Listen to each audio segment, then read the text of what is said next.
특정한 사료들이 있지 않습니까? 네. 우선 당장 중지시켜야 합니다. 그런데 우리가 먹기 위해서 기르는 가축하고 반려동물은 전혀 개념이 다르잖아요. 펫푸드 안전법이라는 것이 입법이 돼야 되는 거 아닌가라는 생각을 했습니다. 안녕하세요, 이지은입니다. 이슈 브리핑은 중요한 주제이지만 언론에서는 잘 다루지 않는 이슈들을 전문가와 함께 살펴보는 자리입니다.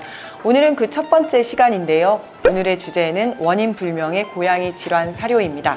최근 집에서 키우는 고양이들이 이유를 알 수 없이 급사하는 사례가 잇따르고 있습니다. 동물보호단체는 특정 사료가 원인일 수 있다고 주장하고 있는데 정부가 샘플을 수거해 조사하고 있습니다. 여기에 대해 말씀 나누기 위해 수의학 박사이자 프란다스 동물병원 원장님이셨던 김상훈 전 원장님 나오셨습니다. 안녕하세요. 네, 반갑습니다. 네, 최근 반려묘들이 원인을 알 수 없는 급성 질환으로 숨지는 사례가 잇따르고 있는데요. 일단 그 증상이 어떻게 됩니까? 이게 뭐 요즘 말씀하시는 고양이의 뭐 신경병증, 뭐 예를 들어서 근육병증이라고 이렇게 말씀을 하는데요. 사실은 지금 이게 원인이 밝혀지지 않았기 때문에 무슨 질병이다라고 단정지어서 말할 수는 없습니다. 근데 이 보호자들의 그 공통적인 증상들을 간추려 보면은요. 일단은 근육이 파기되면서 거기에서 근색소가 나옵니다. 근색소가 소변에 같이 묻어 나오는 거죠. 그렇게 되면 소변 색깔이 검붉은색이나 내지 뭐 붉은색을 띠고 있고요. 또 이 근육층이 무너지다 보니까 기립하는데 아주 힘들어해요. 비틀거린다든지 뭐 예를 들어 아예 기립을 불능 못 일어나든지 또 안 그러면 이제 신경 증세가 아까 신경증병이라고 했었는데 그런 신경 증세가 옵니다. 막 근육이 이렇게 진전한다고 좀 막 떨리면서 걷지를 보행 불능 막 기우뚱 한다든지 이런 증상들이 보이고요. 또 기초적인 증상으로는 식욕이 저하가 됩니다. 우리도 사람이나 동물이나 아프면은 이게 음식이 먹지를 잘 못하잖아요. 그런 것과 똑같습니다. 그리고 신장, 간 수치들이 혈액 검사를 해보면 급상승을 합니다. 예.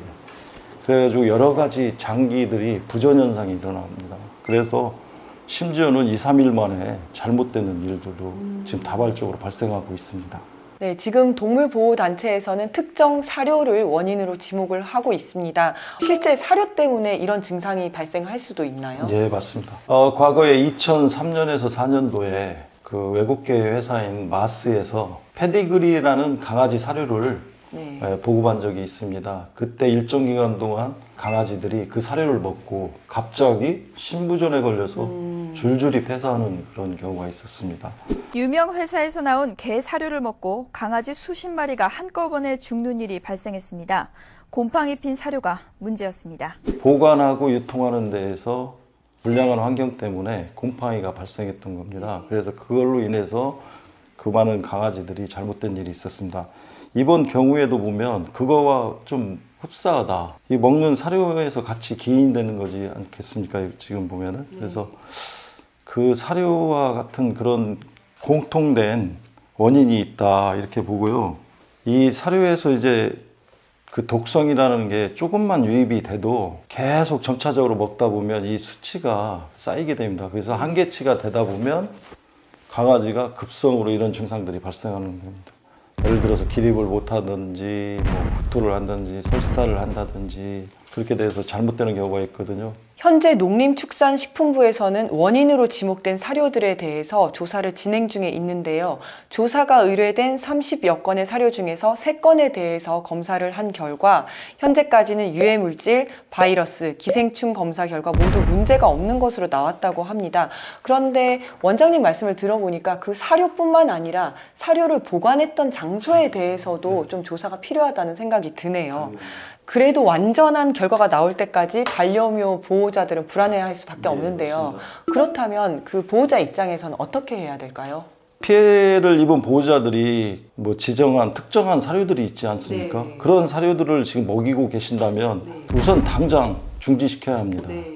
그래야 다른 이와 같은 유사한 사건들이 빨리 발생하지 않기 때문에 바로 중단하시고, 두 번째는 내가 이 사료를 좀 먹였었다. 어느 기간이라도 일정한 기간이라도 먹였다고 생각되면 빨리 병원에 가셔서 가장 기초적인 혈액 검사를 하면 됩니다. 기초적인 혈액 검사를 하면 이 수치가 나오거든요. 만약 예를 들어서 뭐 근이 골격이 무너졌다, 근이 무너졌다, 간이 안 좋다, 신장이 안 좋다 이런 수치들이 나오면 거기에 대한 대처를 우리 수의사 선생님과 함께 해서 초동 대처를 해야 한다고 생각합니다. 그리고 세 번째는 이런 일들이 지금 일어나고 있고 이렇게 사태가 심각하지 않습니까? 근데 지금 정부에서 했던 그 검사는 별 이상이 없다고 하는데 이게 아니 땐 굴뚝에 연기가 날 수가 없잖아요. 우리 정부에서는 아주 더 신속하게 역학 조사를 해서 빨리 이걸 밝혀내야만이 이런 사태들 미연에 방지하지 할 수 있지 않을까 이렇게 생각이 듭니다. 이 경우 보호자분들이 또 궁금해하실 것이 법적 책임과 관련된 것들일 건데요. 먼저 정부 조사 결과 사료의 기준치 이상의 유해 물질이 발견되었을 경우에는 사료관리법에 따라서 처벌이 될 수 있습니다. 문제가 있는 사료를 폐기하고 또 그 제조업체는 영업 정지나 취소가 될 수 있고요. 또 경우에 따라서는 형사처벌도 가능합니다. 다만 이로 인해서 내 고양이가 죽거나 병을 얻었을 경우에 여기에 대한 형사 책임은 좀 어려울 수 있습니다. 왜냐하면 현행 형법상 고양이는 물건으로 취급이 됩니다. 그래서 누군가 고의로 내 고양이를 죽거나 다치게 했으면 재물손괴죄가 성립을 하지만 과실로 죽거나 병을 얻게 했다면 이거는 처벌을 할 수가 없습니다. 하지만 이 경우에도 민법이나 제조물 책임법에 따라서 손해배상 청구를 해서 배상금을 받는 것은 가능합니다. 이때 가장 쟁점이 되는 것은 특정 사료와 고양이 질병 간의 인과관계를 입증하는 것입니다. 따라서 이 사료를 구입했다는 영수증, 사료를 먹였다는 증거, 그리고 이로 인해서 질병을 얻었다는 병원 기록과 같은 것을 준비해 두셔야 합니다. 사료를 지금 정부에서 검사를 했는데 아무 문제가 없다고 지금 말씀하지 않았습니까? 그러면 추후에라도 이게 원인이 밝혀져 가지고 문제가 생긴 거를 찾아냈어요. 그러면 이 사료 회사는 어떠한 책임이 있는 걸까요? 그러니까 정부가 지정한 유해 물질에는 들어가 있지 않지만 나중에 행여라도 이게 이제 독성이 있다는 게 밝혀졌을 경우에 이 경우에는 이 사료 업체가 이게 독성 있는 물질임을 미리 알았는지 여부에 따라서 책임이 달라질 수 있습니다. 즉 최초에는 이 성분이 고양이에게 나쁜 영향을 미칠 거라고 전혀 예상하지 못했는데 나중에 결과적으로 그렇게 됐다라고 한다면 책임을 묻기가 좀 힘들 것 같습니다. 네, 지금까지 고양이 질환 사료에 대해서 살펴봤는데요. 일단은 정부 조사 결과를 기다릴 수밖에 없는 상황입니다. 결과가 나올 때까지 보호자들은 불안할 수밖에 없고 국내 사료 업체들도 타격을 받을 수밖에 없는 상황입니다. 고양이 사체 부검을 포함해서 정부의 신속한 대응이 필요합니다. 원장님, 이번 사건 보시면서 혹시 덧붙이시고 싶은 말씀 있으세요? 가장 중요한 건 아까 전에 세 가지 말씀을 드렸는데요. 네. 그 중에서도 첫 번째 먹이는 사료를 바로 중지시키고 두 번째는 병원에 가서 이 상태가 어떤 상태인지를 빨리 파악을 해야 하는 거고요. 또 많은 보호자분들이 사료나 배설물을 통해서 사람에게 나쁜 영향을 주지 않을까요? 하고 의심을 많이 하는데요. 제가 그동안 그 임상 경험을 바탕으로 보면 이거는 독성 중독일 가능성이 매우 높습니다. 이건 전염병이 아니고요. 쉽게 말해서 뭐 그 사료를 우리 보호자분들께서 억지로 먹지 않는 한 또한 또 그 배설물이나 배변 이런 것들을 직접 접촉하지 않는 이상은 아무 문제가 없다고 저는 생각합니다. 그래서 너무 걱정하지 않으셔도 되고요. 다만 지금부터는 더 철저하게 위생적이고 깨끗하게 더 관리를 잘 해주시면 그게 예방책이라고 볼 수 있겠습니다. 저는 이번 사건을 보면서 소위 펫푸드 안전법이라는 것이 입법이 돼야 되는 거 아닌가라는 생각을 했습니다. 지금 반려동물 사료는 사료관리법에 따라서 관리가 되고 있습니다. 그런데 이 사료관리법의 목적이 축산업 발전입니다. 즉 소, 돼지, 닭과 같은 가축을 기르는데 사료를 안정적으로 공급하기 위해서 만든 법인데 여기에다가 반려동물 사료도 같이 끼워 넣은 거죠.